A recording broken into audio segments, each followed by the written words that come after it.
America में एक विचारक हुआ रॉबर्ट रिपले।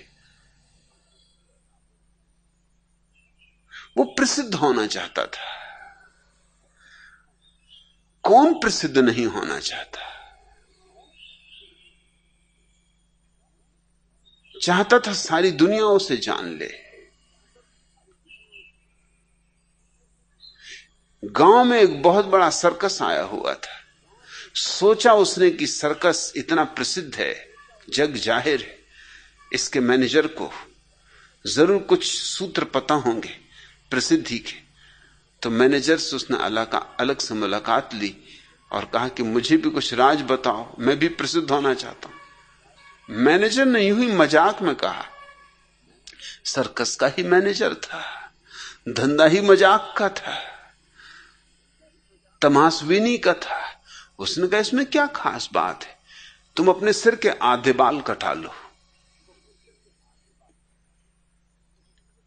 और चुपचाप बिना कुछ बोले जमीन पर टकटकी बांधे पूरे न्यूयॉर्क की सड़कों पर चक्कर काटते रहो, 3 दिन बाद आना।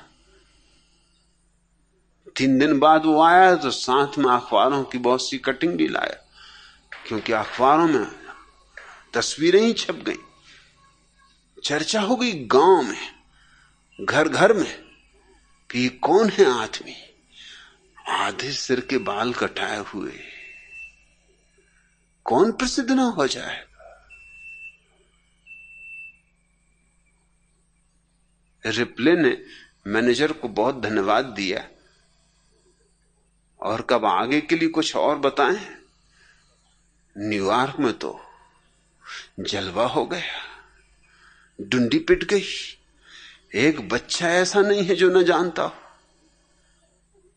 गांव गांव आसपास भी खबर फैलने लगी।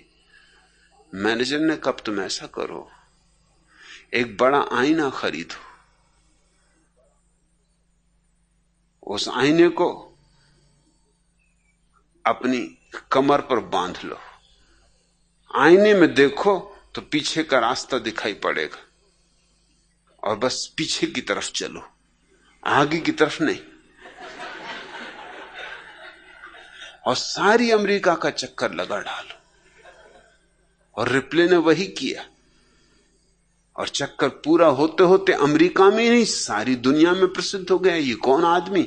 और उससे कहा तू बिल्कुल चुप रहना, बोलना है ही नहीं, जितना चुप रहेगा उतना ही अच्छा, बोले तो कहीं बात ना खुल जाए।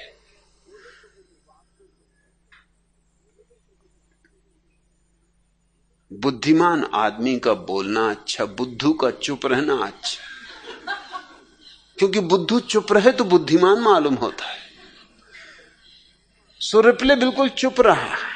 लाख लोगों ने पूछा, मुस्कुराए, कुछ कहे ही ना। अरे राज की बातें कहीं कही जा सकती, शब्दातीत कहो भी तो कैसे कहो, अनिर्वचनीय।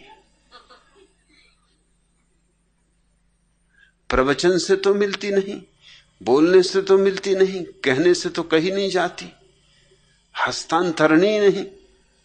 कोई जानने वाला ही जान ले तो जान ले। और मजा तो तब हुआ जब रिप्ले ने पाया कि कुछ उसके शागिर्द भी पैदा हो गए, उसके पीछे पीछे चलने लगे। उन्होंने भी छोटी छोटी व्यवस्थाएं कर ली, जिससे जैसा दर्पण बन सका ले आया। अकेला नहीं, अब रिप्ले की एक कतार चलने लगी और वो भी सब चुप। अरे जब गुरु ही चुप तो शिष्य भी चुप।